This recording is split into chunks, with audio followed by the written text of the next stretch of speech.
Mini episode 1396 of the FDH Lounge is brought to you by Sportsology, delivering unconventional columns and webcasts about sports, TV, music, movies, and more. Follow them on the web at sportsology.com. The FDH Lounge. You'll want to schedule your life around it. A long time ago, on a gloomy, wet Cleveland spring night, two men stand alone amidst the late-night drizzle. Their voices echo across the vacant station parking lot as they debate the merits of the great American radio show that have been missing for far too long. On that night, an idea was born. That idea became the FDH Lounge.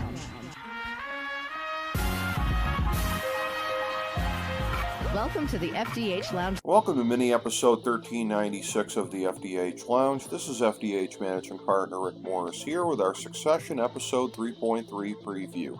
Here's our top 5 notes coming out of episode 3.2. Number 5. Last week we wondered about how Marcia and Stewie were going to respond to events, and now we know.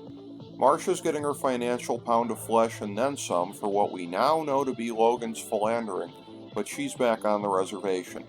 Meanwhile, Stewie and Sandy seem willing to use Kendall's efforts for their own purposes, but it doesn't seem like there's any chance of them backing him to run the company.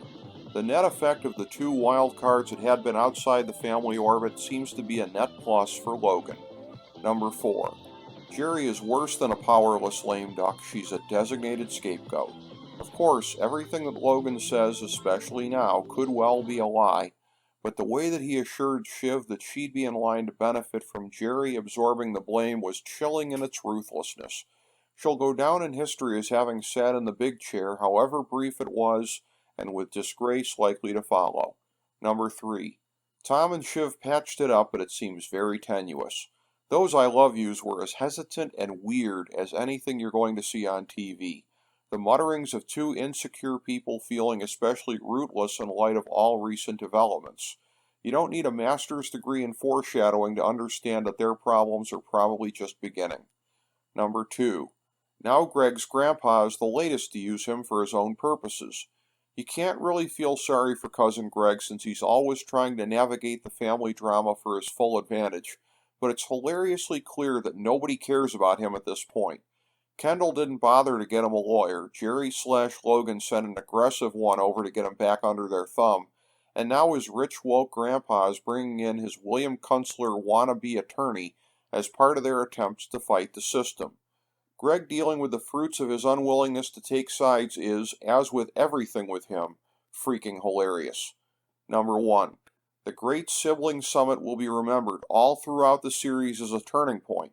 The moment when the Roy children could have changed everything, but predictably splintered.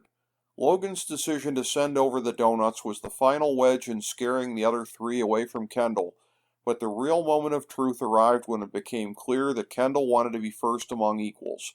He had tried appealing to high-minded thoughts, a predictable waste of time with these selfish, spoiled dweebs, before offering some, but not all, of the spoils of victory.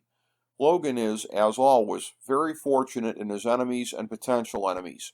His sons and daughter could have spelled his doom by all lining up against him, but of course, they couldn't unify because it would have defeated their purposes. They all want to be on top, except Connor, but he's not going to be part of a coup that doesn't succeed, because he can't afford to be cut off with his gold-digger girlfriend.